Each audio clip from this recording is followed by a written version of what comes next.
Hi and welcome. I'm Andy Miocha and you're watching A News. Here are the headlines.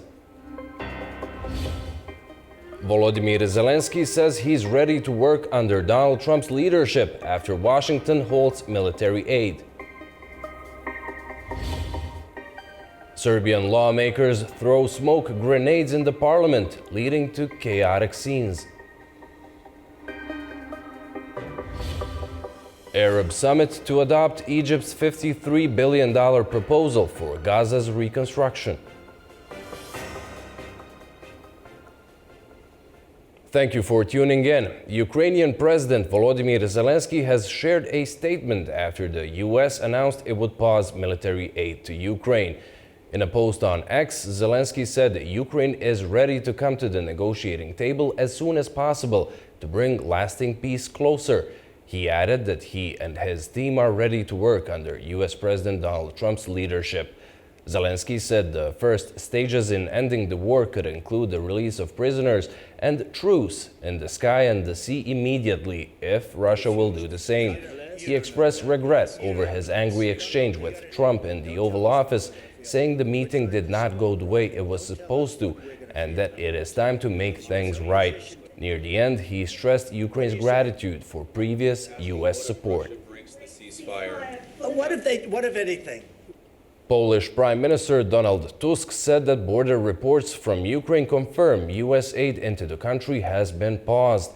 Tusk told his ministers at a cabinet meeting in Warsaw to, quote, fasten their seatbelts, and that information confirming that United States paused aid for Kyiv had been received from both the border and the international hub for supplies to Ukraine at Jasionka Airport near the city of Rzeszów in the southeast of Poland.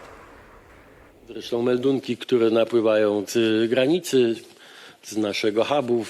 Reports that are coming from the border, from our hub in Jasionka, also confirm the announcements on the American side. And this, of course, puts Europe, Ukraine, and of course Poland in a more difficult situation. But we have to cope with this situation, so there's no point in being offended by reality here. Ukraine's prime minister has said his country is firmly determined to continue cooperating with the United States following the news that the US is pausing aid to Kyiv. European leaders stressed they will continue with their support, while the Kremlin said the US pause was likely to be the best contribution to peace. War would have never happened. US President Donald Trump has paused military aid to Ukraine, a decision that has sparked widespread backlash from Ukrainian officials and international leaders. The White House has yet to provide details on the specific scope or duration of the aid freeze. However, US Senator Jan Shaheen have condemned the move, warning that it could embolden Russia and lead to further escalation of the conflict. Ukrainian Prime Minister Denis Shmyhal assured citizens that Ukraine has the military capacity to maintain its front lines with Russian forces. He emphasized that Ukraine will continue working with the US through available channels. Oleksandr Merezhko, head of the Ukrainian Parliament's Foreign Affairs Committee, decried the pause in aid, suggesting that it could push Ukraine towards capitulation and inadvertently support Russia's demands. Meanwhile, European leaders have voiced concerns over the potential consequences of this shift. German Foreign Minister Annalena Baerbock and Polish Prime Minister Donald Tusk stressed the need for continued support for Ukraine, emphasizing the importance of defending European values and security. In the UK, government officials have reaffirmed their commitment to supporting Ukraine.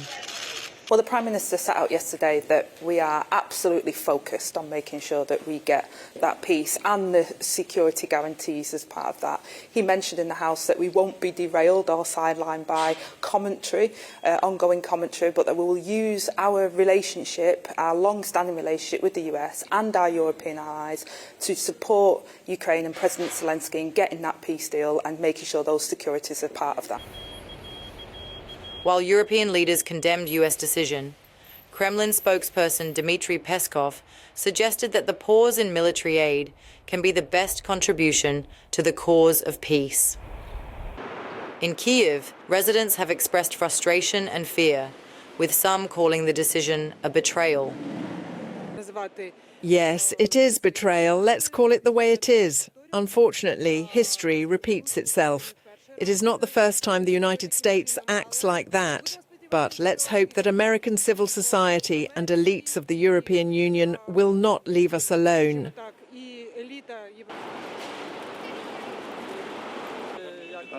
It is sad. I think we will figure it out somehow. I think we have strong diplomacy, and we are not alone in this world. Many have said that the US can no longer be relied upon, pointing to Trump's previous efforts to ease relations with Moscow and the impact of his latest move. With Trump halting military aid to Ukraine, Europe faces a tough task to fill the support gap, some analysts believe. According to Fabian Zuleg of the European Policy Center from Brussels, EU leaders are accelerating defense plans, but the need for continued US involvement stays. It will be difficult for Europe to fill the gap, and there are some areas where it will become more difficult.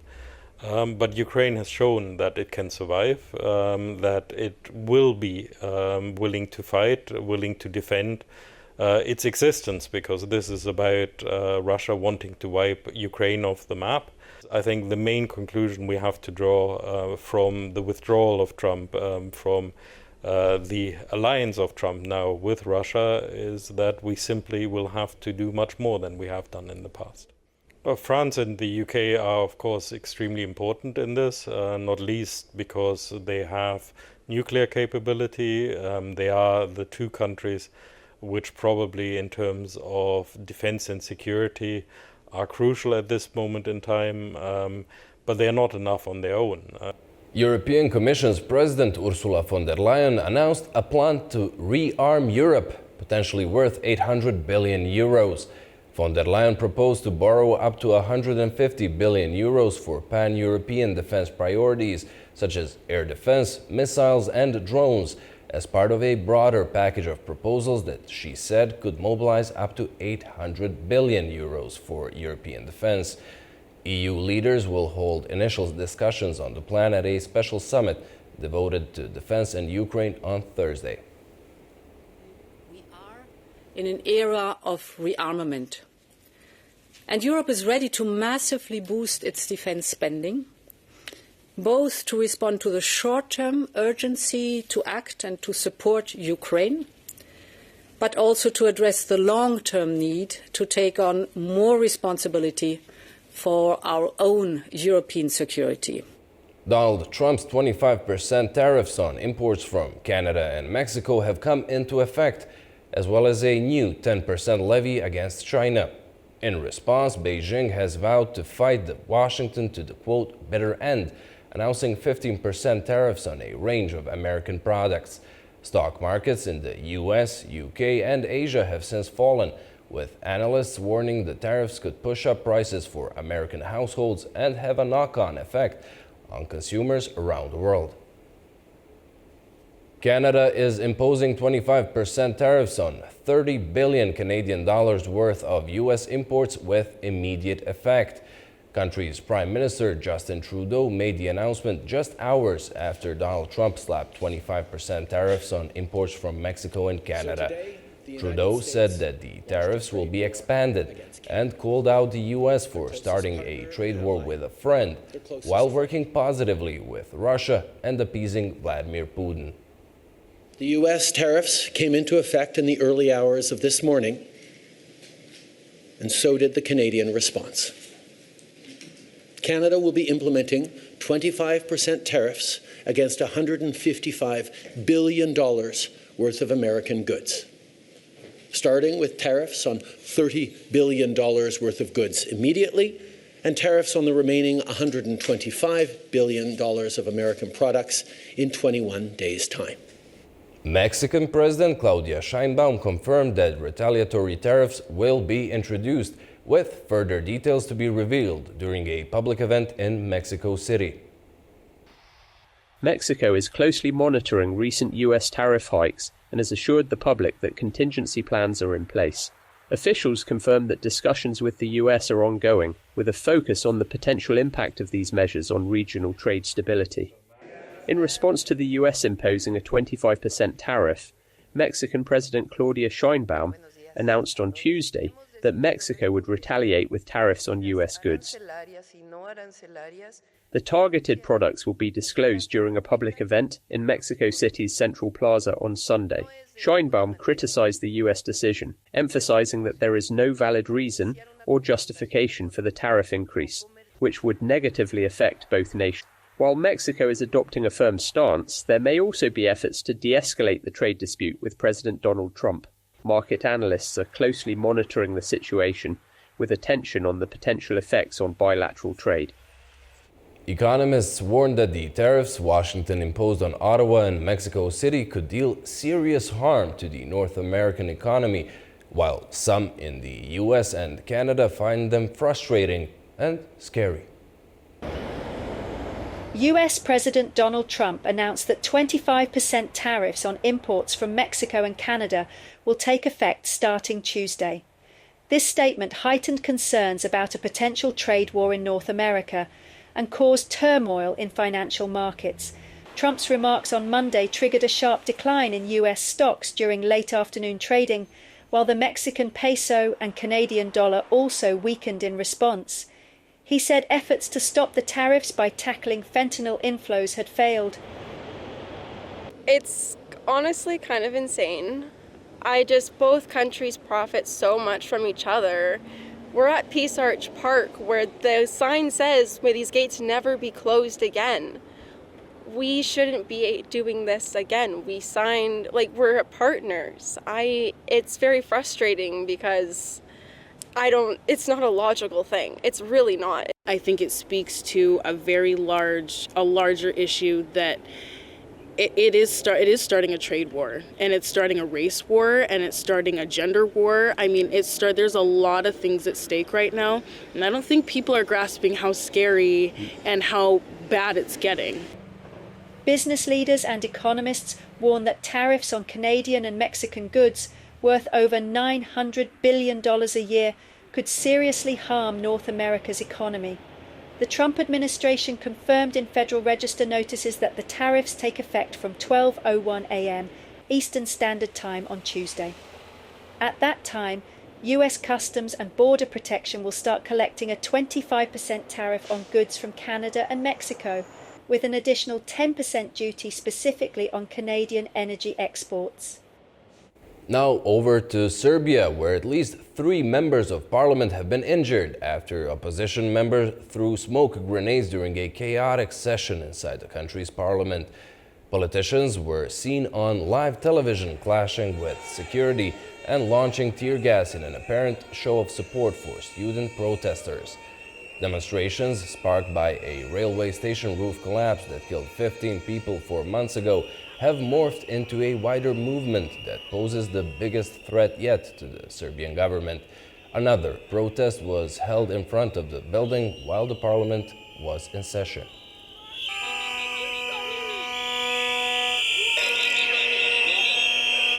An Islamic country with the power of veto in the United Nations Security Council has become a necessity, Turkish President Recep Tayyip Erdogan said. Speaking to foreign ambassadors in Ankara, Erdogan said that Muslims, who constitute a quarter of the world's population, must be represented in the global decision-making bodies. Turkish President Recep Tayyip Erdogan has renewed his call for reforms in global governance, particularly within the United Nations Security Council. Addressing ambassadors in Ankara, Erdogan stressed that the current system is inadequate in tackling contemporary global challenges.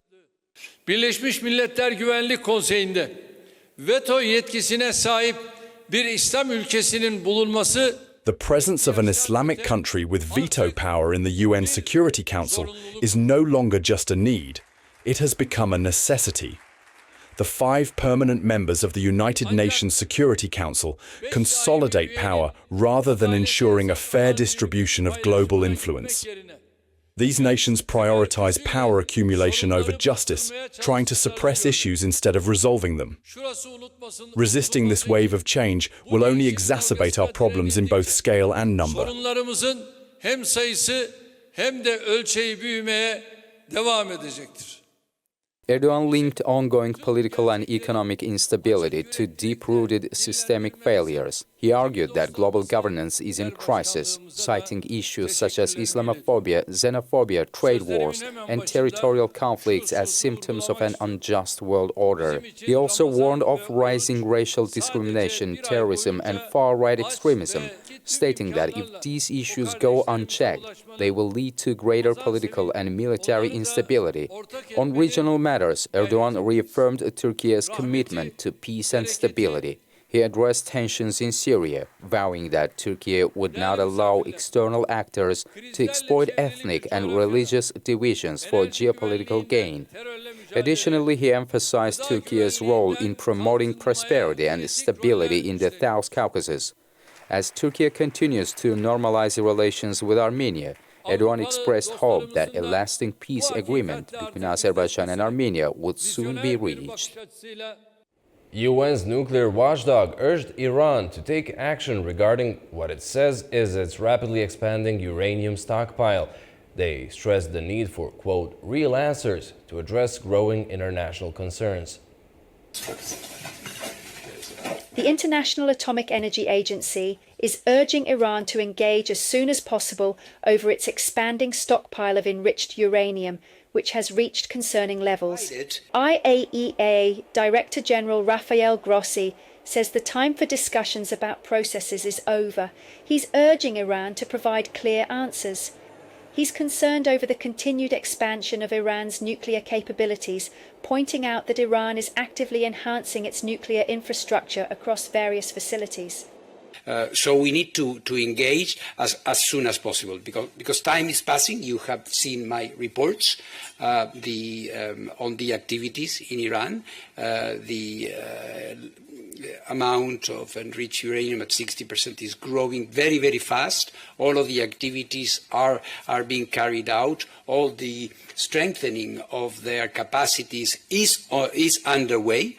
And we are seeing that at different facilities. So all of this makes it for a need to start moving. We are ready. Everybody knows it. He also referred to his previous visit to Tehran in November, where he had hoped to establish a more productive dialogue. However, circumstances prevented further progress. He reiterated that the IAEA is offering Iran the opportunity to address any doubts about its nuclear activities and set the record straight if necessary. At the Security Council. Meanwhile, Iran strongly rejects the IAEA's claims, calling them untrue. Local media in Tehran are reporting that IAEA Director General Rafael Grossi has expressed his willingness to meet Iranian officials at the opening of the IAEA Board of Governors meeting in Vienna on Monday. This is coming as Iran has insisted that its nuclear program is solely for peaceful purposes, and that Iran is under strictest, unprecedented UN monitoring. And of course, Iran is saying that it will continue and is committed to continue its cooperation with the UN nuclear watchdog. Iran's foreign ministry spokesman, Esmail Baghaei, argued that Tehran's nuclear program remains peaceful and in full compliance with international law and its agreements with the IAEA. The Middle Corridor is quickly becoming a key trade route between Asia and Europe. Representatives from more than 10 countries gathered here in Baku to discuss expanding and modernizing this transportation network. At the Trans-Caspian International Transport Route General Assembly, officials announced new measures to enhance cargo management, including real-time tracking and advanced analytics. By 2025, an estimated 4.2 million tonnes of cargo will move along this corridor. 2.5 million tonnes of this volume will be dry cargo and 1.7 oil cargo. Last year, more than 3,000 tonnes of cargo were transported through the Middle Corridor. Next year, a rapid increase in transit container transportation is expected, particularly from Southeast Asia to Europe and vice versa. Currently, 11 countries are part of the Trans-Caspian International Transport Route, including Singapore, China, Kazakhstan, Azerbaijan, Georgia, Turkey, Ukraine, Romania, Bulgaria, Poland, and Lithuania. The route is also planned to expand in Europe. The event concluded with agreements to improve shipping connections across the Caspian Sea, ensuring smoother and faster cargo movement. The corridor facilitates the fastest and safest transportation of goods between China and Europe. In 2025 and beyond, we plan to further develop the Middle Corridor and increase cargo transportation between the West and East, alongside the North-South corridors. With over 3.3 million tons of cargo already transported, the Middle Corridor is quickly evolving into a global trade powerhouse. More companies are joining the network as Turkey, Georgia, Kazakhstan, Ukraine, and Azerbaijan continue strengthening partnerships. The trial of Armenians charged with war crimes continues in Baku, with key figures testifying about Armenia's direct involvement in the conflict. Former separatist leader Arayik Harutyunyan admitted that military decisions, including strikes on Azerbaijani territory, were made in Yerevan. War crimes leave deep scars on the nations that suffer them. They are defined under international law as grave offenses against humanity, including genocide, deliberate attacks on civilians, and acts of aggression. History has shown that accountability is essential for healing and for ensuring that such crimes do not go unpunished. From Nuremberg to the present day, the world has repeatedly affirmed that those responsible for war atrocities must face justice. Now, Azerbaijan is holding its own war crimes trial, continuing the same pursuit of justice that began decades ago. The Baku Military Court is prosecuting Armenian nationals accused of committing crimes during Armenia's military aggression against Azerbaijan. Among them are high-profile figures such as Arayik Harutyunyan, Arkady Gukasyan, Bako Sahakian, and others. This process is not just about punishment. It is about holding individuals accountable for the suffering inflicted upon innocent civilians. One of the most controversial figures in this trial is Ruben Vardanyan. He and others are attempting to discredit the legitimacy of the court, portraying it as political persecution rather than a legal process. The Armenian authorities and diaspora, backed by certain international NGOs, have launched a campaign to cast doubt on the trial's credibility. Their goal is to shift attention away from the crimes committed and create a false narrative of victimhood. In the free testimonies, the convicted admit the key military decisions, like firing deep into Azerbaijani territory, were made in Armenia. Arayik Harutyunyan further admitted that he attempted to send a letter to Azerbaijani President Ilham Aliyev to stop the war, but was prevented from doing so by Armenian Prime Minister Nikol Pashinyan. His testimony reinforced the argument that the Karabakh forces were fully under Armenia's control, undermining previous claims of their so-called independence. This trial is not unprecedented. The prosecution of war criminals at the national level has been a standard practice throughout modern history. After World War II, the Nuremberg trials set the precedent for holding individuals accountable for crimes against humanity.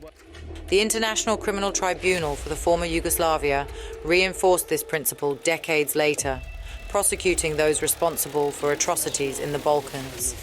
Even beyond these international courts, national courts have played a key role.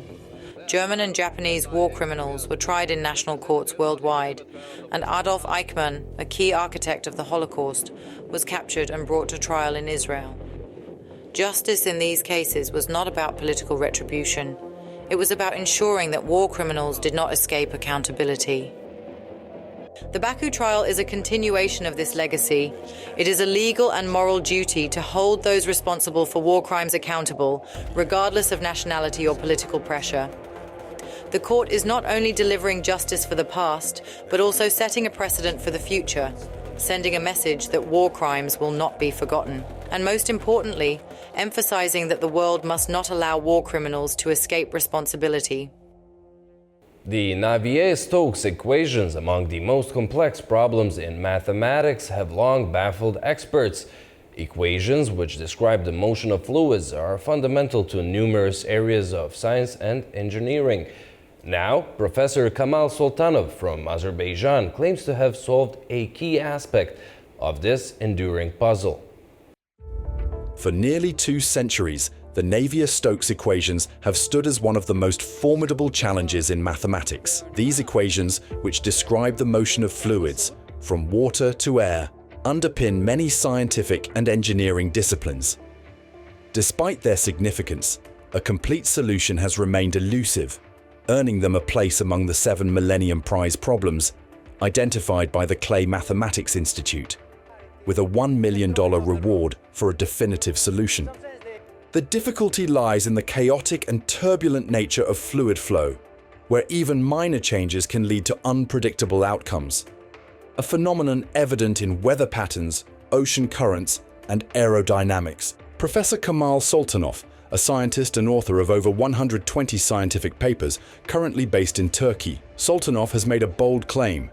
He has resolved a fundamental aspect of the Navier-Stokes problem.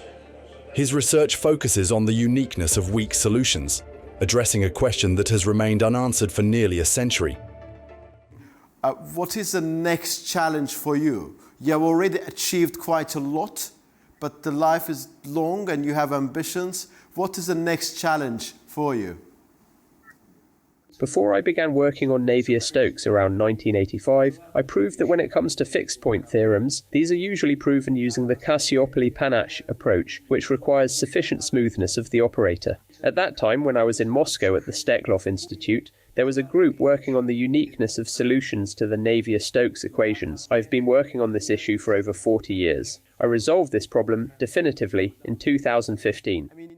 Talking about the Navier-Stokes equations, in addition to being of great significance and interest in a purely mathematical sense, they're also very, very important from the engineering and medical point of views.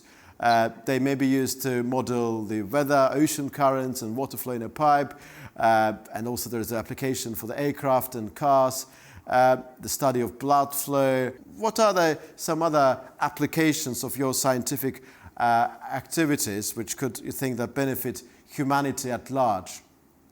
Creating mathematical models is not easy. One must thoroughly understand the process, which often involves many components. It is essential to identify which components are significant and which are not. Unfortunately, this is not always possible. Nevertheless, mathematical models are necessary, or studying processes occurring in life. He adds that the Navier-Stokes equations, a set of partial differential equations, describe the flow of incompressible viscous fluids in mathematical terms. The Navier-Stokes equations, being a set of partial differential equations, describe the flow of incompressible viscous fluids in mathematical contours. Since the Navier-Stokes equation is non-linear, finding its solution had been impossible for years. 100 years after these equations were formulated, in 1932, the existence of a weak solution to the problem was proven, and the class of functions it belongs to was determined. However, the question of whether the solution is unique or not remained open. As a result, no progress had been made for 90 years. Though it may sound immodest, I have solved this problem. I do not hesitate to say that this is of great importance. The implications of this breakthrough extend far beyond theoretical mathematics. The Navier-Stokes equations play a critical role in fields such as engineering, meteorology, medical science, and climate research. Sultanov's findings suggest that, under specific conditions, weak solutions, approximations that satisfy the equations in a less rigid sense, are indeed unique. If validated, this would represent a major step forward in mathematical physics and applied sciences. As the global scientific community scrutinizes his work, the world is left wondering, could this be the breakthrough that completely unlocks the Navier-Stokes equation? The question remains. More than 22 million people in Afghanistan require urgent humanitarian assistance, according to the United Nations. For the latest on donations and provisions of help, we go to Kabul and our Tamim Bahis. The United Nations World Food Programme in Afghanistan welcomes Japan's $7 million contribution, which will support emergency food aid, fight malnutrition, and enhance school feeding programs. With this contribution, WFP aims to help nearly 30,000 families with emergency food assistance for the next couple of months. Additionally, more than 60,000 pregnant and breastfeeding mothers and children will receive nutritious food, while almost 30,000 school children will benefit from daily snacks. Japan has been a steadfast partner to WFP, contributing a total of $93 million since 2021. These funds have allowed WFP to assist some of Afghanistan's most vulnerable food insecure families.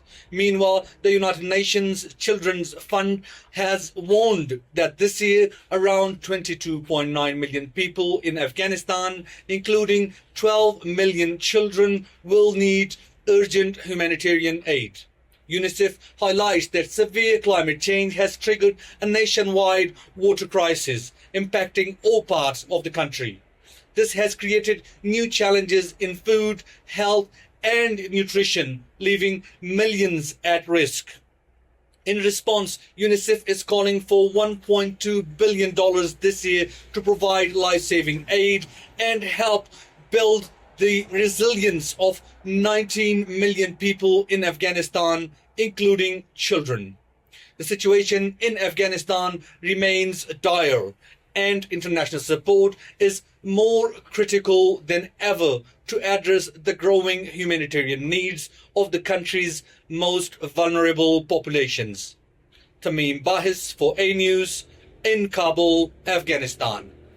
Egypt urged Arab leaders to adopt its reconstruction plan for Gaza that would cost $53 billion and avoid resettling Palestinians, in contrast to U.S. President Donald Trump's Middle East Riviera vision. The 5-year plan presented at a summit in Cairo includes the construction of 400,000 new homes, an airport, and other major infrastructure. It suggests a governance assistance mission to temporarily oversee Gaza and train Palestinian security forces. The plan also calls for elections in Palestinian areas within a year, after nearly 20 years without elections. This Ramadan, a long-awaited reunion took place in Hebron. A former prisoner broke his fast for the first time in more than 2 decades, surrounded by family. After more than 2 decades of separation, a man was finally able to break his fast during Ramadan, surrounded by his family. His release, part of a ceasefire deal between Israel and Gaza, marked a poignant reunion with loved ones in the West Bank. The 65-year-old, who had been in prison since 2002, was among hundreds of Palestinian prisoners freed in exchange for both living and deceased Israeli hostages. On Saturday, the man reunited with over 70 family members in Hebron for a long-awaited celebration. I was waiting for my first meeting with my children, to eat maklouba, my favorite Palestinian dish. That's what I was waiting for, to sit at the dinner table with my children, wives, and grandchildren. This was my wish after being released from prison, to sit with them together and eat from the same plate, and to see my family who were away from me for the past 24 years, who were missing their father. They were deprived of their father for the past 24 years. Having spent years in prison, the former inmate had even prepared the dish for fellow prisoners, keeping a connection to his culture despite the hardship of imprisonment. Well, that's all we have for you for now. Thank you for watching and stay tuned to A News.